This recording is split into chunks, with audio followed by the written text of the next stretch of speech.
The bright side of addiction is recovery.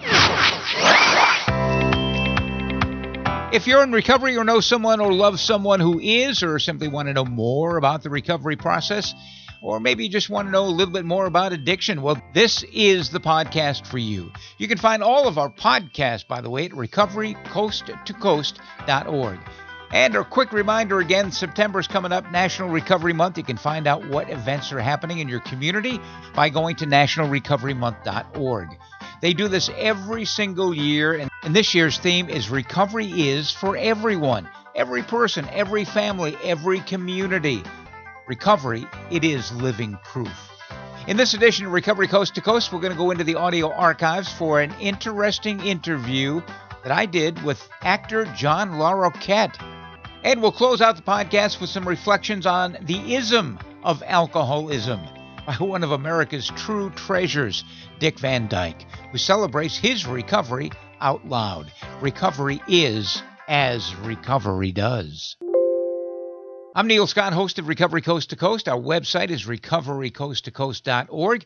Recovery Coast to Coast. Following 15 years of national broadcasting on iHeartRadio in Seattle, we've now upgraded to a national podcast available to anyone at any time, featuring interviews with everyday people in recovery, as well as clinicians and authors, recovering celebrities, and newsmakers who offer the promise of hope and the reality of recovery.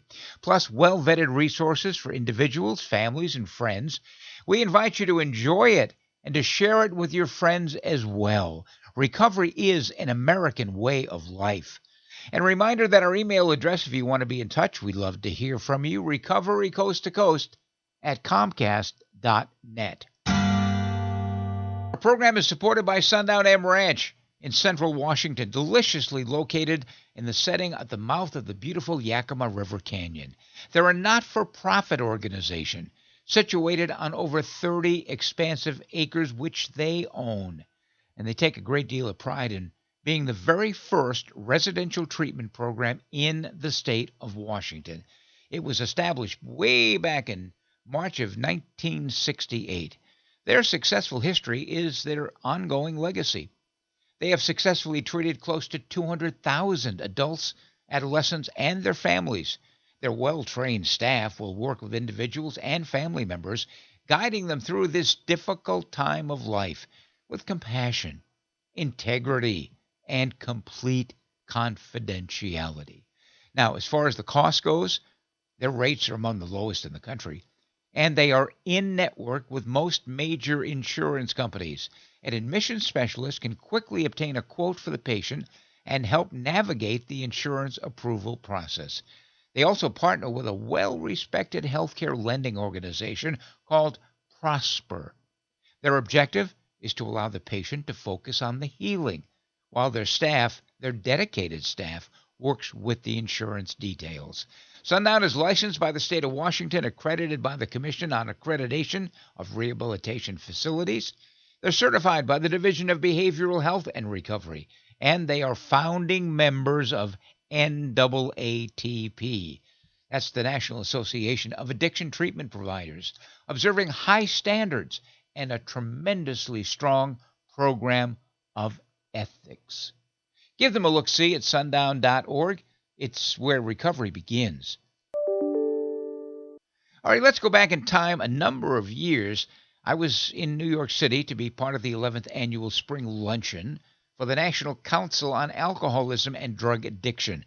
The keynote speaker was the amazing Emmy Award-winning actor John Larroquette, who tells me the story of being struck sober. He simply drank until, well, he didn't, and he still hasn't.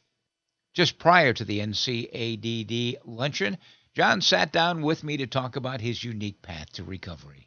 Welcome back once again to Recovery Coast to Coast. We are in New York City at the 11th Annual Spring Luncheon put on by the National Council on Alcoholism and Drug Dependence and the Alcoholism Council of New York.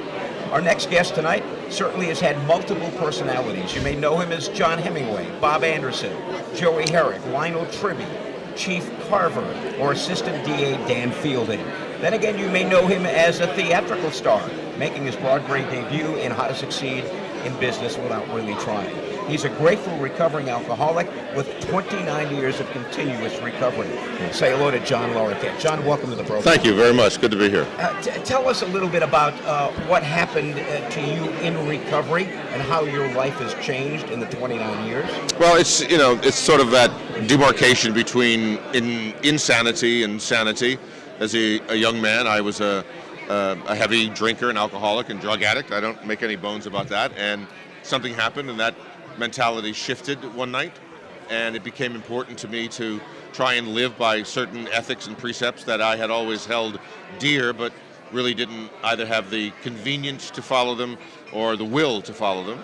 And over the past 29 years, I've been able to at least make up for some of the damage that I did to myself and to my family, and try to spread the word that there is a way out. You had a moment of clarity. You were at a friend's house, and you said, hold on, folks, I'll be right back, and walked out and walked into recovery. I did. It ended that night. I was, I was struck sober. Don't know why, but it happened. Any compulsion to drink or use after that? Not from the second afterwards. Really? None whatsoever. And in some ways, that for me, that was great, but a lot of times it's difficult for me to truly identify with other alcoholics who want me to share my story, because a lot of people obviously, relapse a lot, go in and out. And as we know, the fact is most drunks die drunk. You were sober about 2 years when you landed the Emmy Award-winning role of Dan Fielding on Night Court. Was that a difficult time for you in early sobriety? No, I don't have any horror stories at all like that. Life became a blessed event every day the night that I stopped drinking, and the damage control certainly was emotional, to look at my family and slowly see the trust coming back in my wife's eyes, my children's eyes, because I'd never tried before. It wasn't like I had been, I swear I won't. I never talked like that. I drank until I didn't. Was it difficult making amends for you? No, it was actually very joyous, and some funny stories about that, because the large institutions financially who I owed money to, department stores, would go back and try to give them the money, and they wouldn't accept it. They had no idea what to do with it because they had written it off years ago. So I donated it to churches instead. Oh, that's funny. After the role of Dan Fielding, they wanted to spin that off into another series. You said absolutely not. And yet then you went on to the John Larroquette show. You played a recovering alcoholic with about 5 minutes of sobriety. 5 hours. We beat him with 5 hours. Give him 5 hours. and the first 12 episodes were basically the first 12 steps of AA. Where did that whole idea come from to do that show? Well, Don Rio was the creator of the show. When I finished Night Court, I agreed with my family to take a year off and just be at home and be a dad. And then at the end of that year, started reading scripts. And this script came across my desk. It was originally called Crossroads, written by a gentleman named Don Rio, who had also created a very popular series called Blossom with Mayim Bialik a few years before. Yes. And I read it and identified with it, obviously. The character's name was John. He was a drunk, intelligent, handsome, just like me. And I approached Don and said I would love to do this. And so we got together.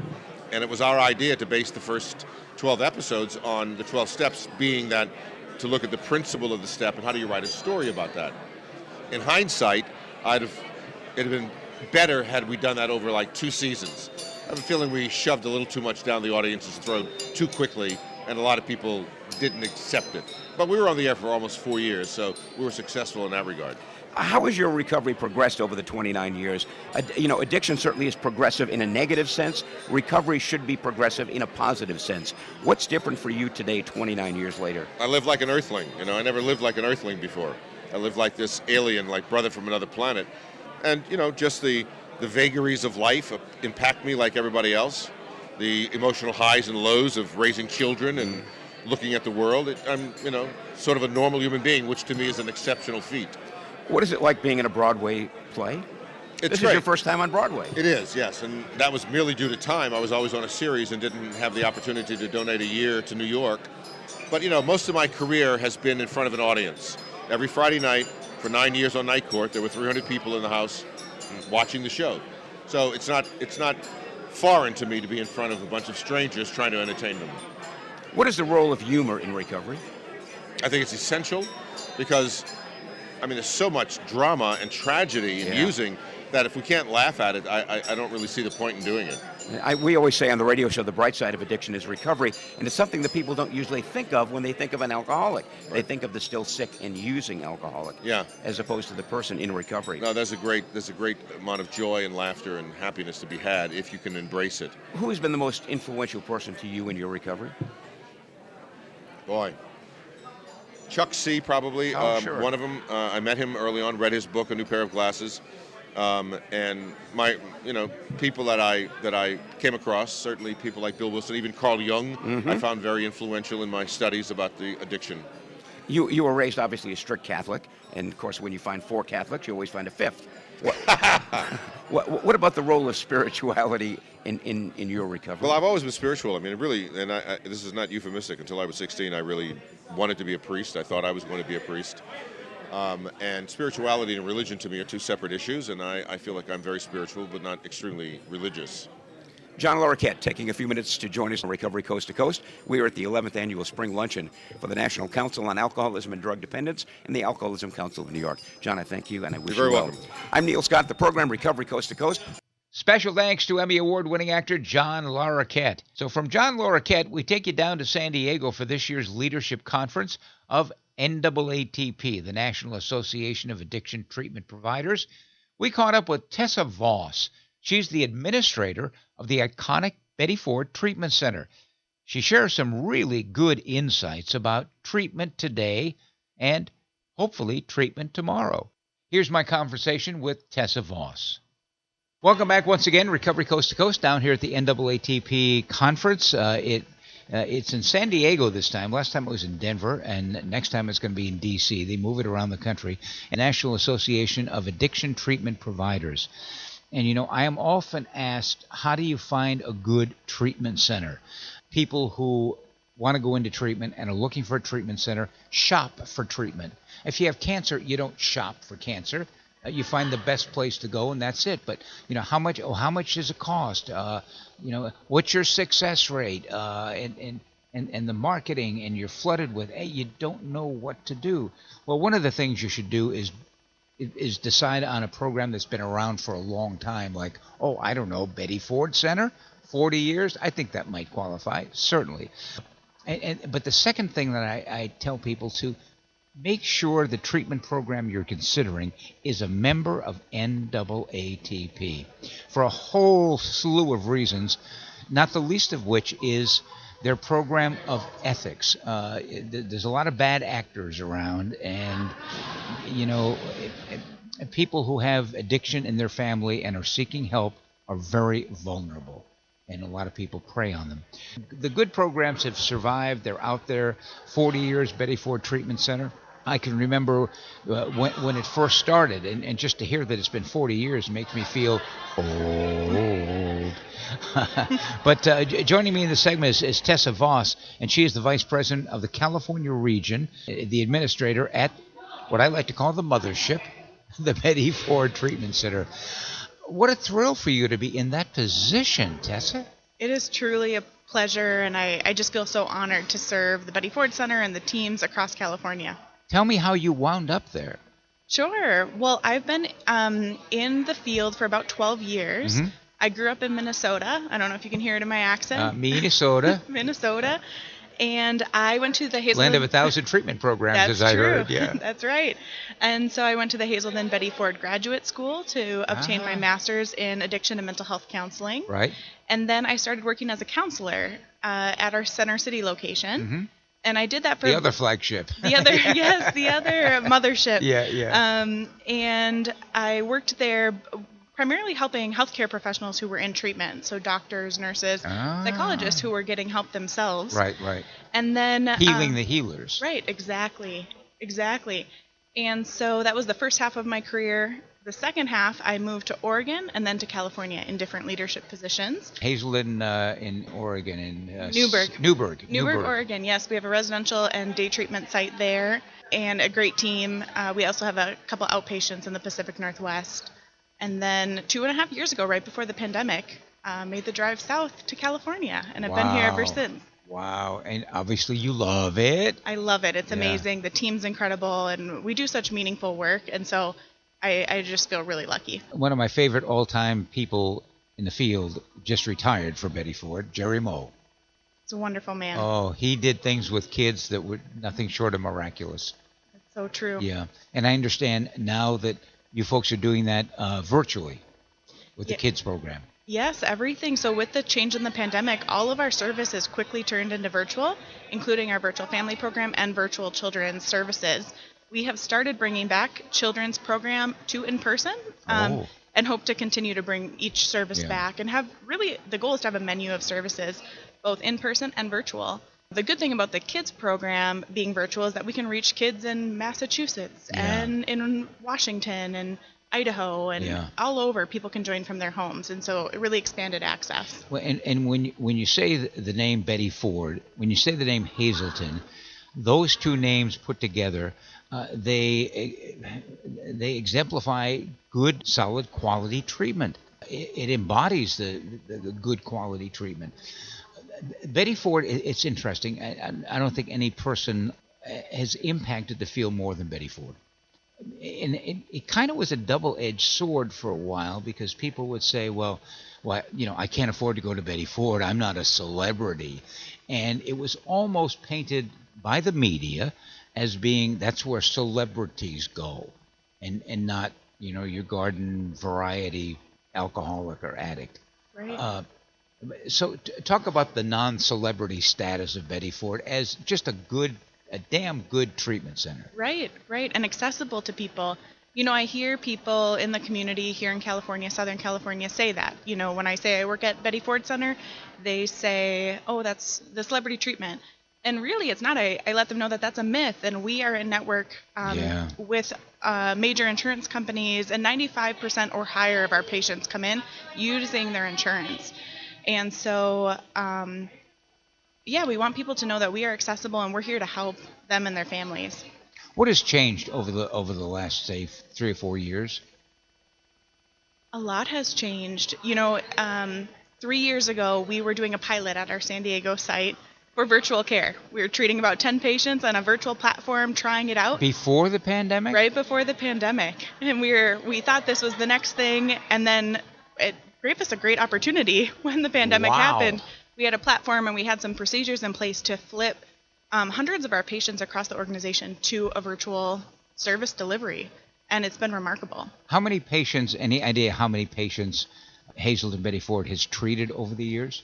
Oh, that's a great question. I don't have that number, but I mean, tens of thousands. Sure.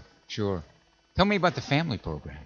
Yeah, so we have a family program that's a virtual program. It's a full day service, and it's free. And so family members from across the country can log in and listen in. And it's really about education about the disease of addiction, but also learning about self-care and boundaries and how to take care of yourself while you have a loved one who might be still struggling with their substance use disorder, receiving help or not receiving help. And how do you continue to find your own wellness as a family member? And, you talk about education, and Betty Ford Treatment Center has always been big on education. In fact, I spoke at the awareness hour, we were talking about this earlier, many moons ago down there in Rancho Mirage. And over the years, I've been talking to Jeremiah, my good friend and your colleague, about you got to start the awareness hour again. And by golly, you just did. We did. Tell me about it. Yes. Yesterday, we relaunched the awareness hour that had been put on hold during the pandemic.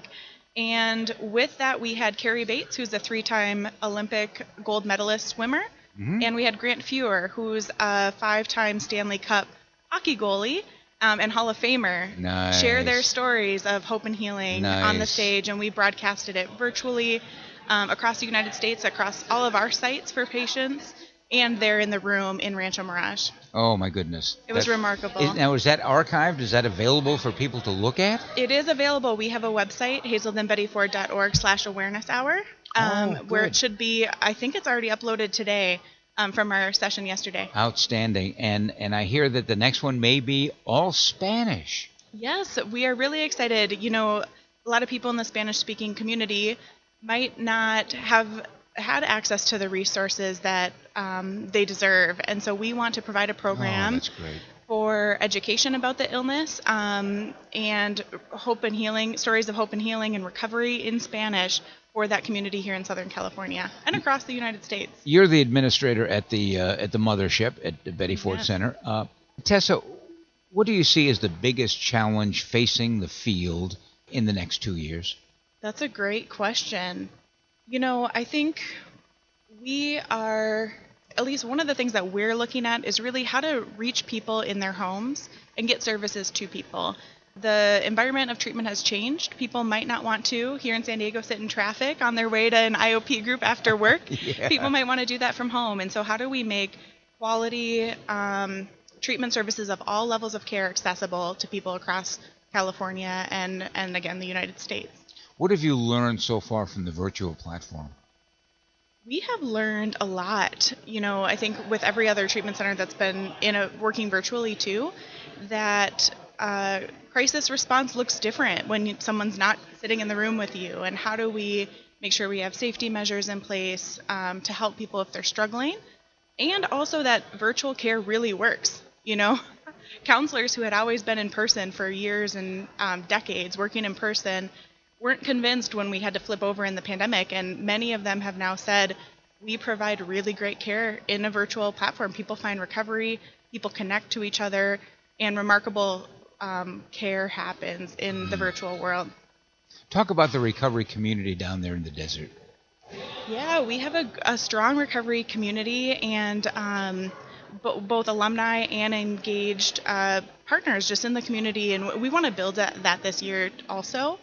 In the pandemic, treatment centers and everyone in the community has become even more isolated, and we know how problematic that is. And Absolutely. so we're really focused here in Southern California and in the desert to reconnect and be in the same rooms and be at conferences and connect to one another, again, in ways that we couldn't for the last 2 years. And again, the two biggest names in the treatment field are Hazelden and Betty Ford. And one day, not too long ago, Betty Ford and Hazelden got together, and now it's the Hazelden Betty Ford Center.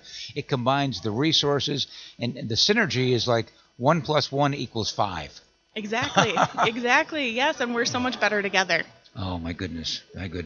Well, congratulations to you on the new position of being the captain of the ship down there, the mothership in Rancho Mirage. It's a great program. It's always been a great program, and it will continue to be a great program. Tessa, thank you for your time. Thank you. Special thanks to Tessa Voss, who runs the Betty Ford Treatment Center and is the vice president of the California region.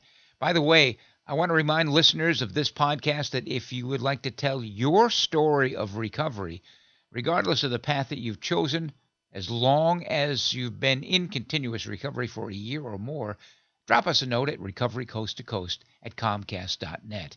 Now, in just 30 seconds, we're going to hear from legendary actor Dick Van Dyke about the isms of alcoholism.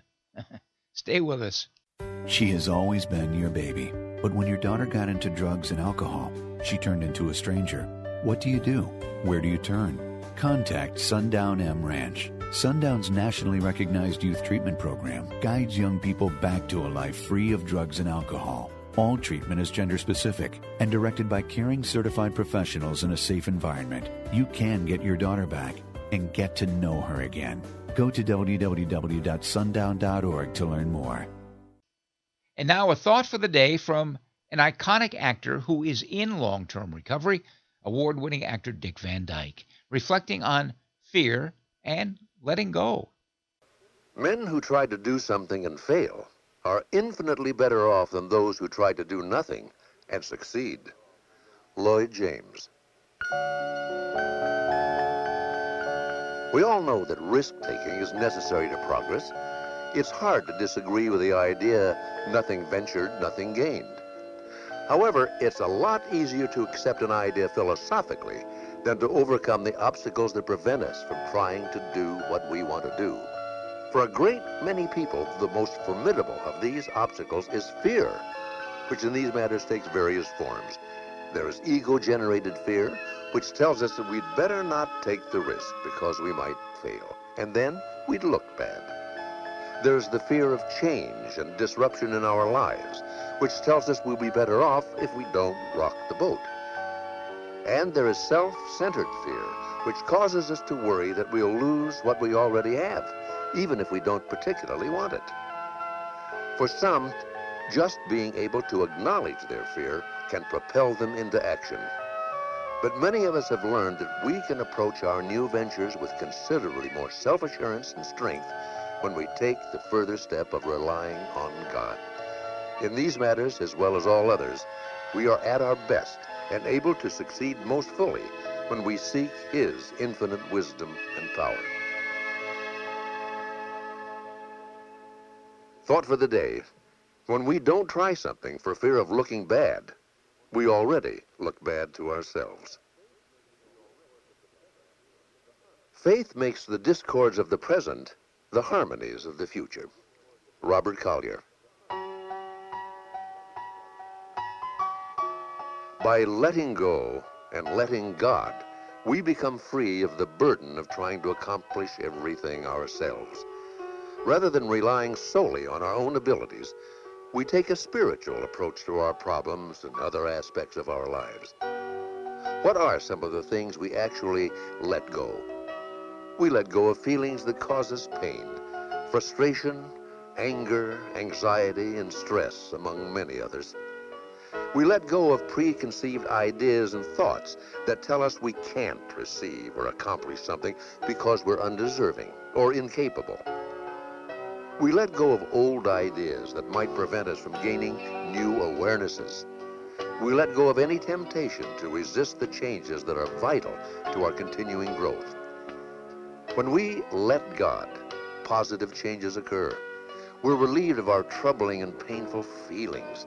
We're freed of our limiting ideas and beliefs. Good unfolds before us in the form of new ideas, new ways, and spiritual strength to meet all challenges and opportunities. When we let go and let God, we do not abandon our responsibilities. To the contrary, we tap into a divine source of power, inspiration, and wisdom that enables us to more easily meet them.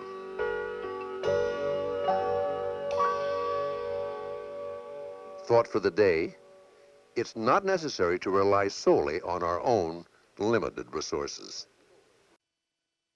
Well, that wraps up this edition of the National Podcast, Recovery Coast to Coast. If you've enjoyed the podcast, we'd love to hear from you. And we'd love you to pass it on to your friends. Our email is, by the way, is recoverycoasttocoast@comcast.net. Also, please hit the subscribe or follow button. It's free, and you'll be notified the next time we publish a podcast. Let us know what you think, what you like, what you don't like. That greatly helps us to get better and to carry the message, especially on social media.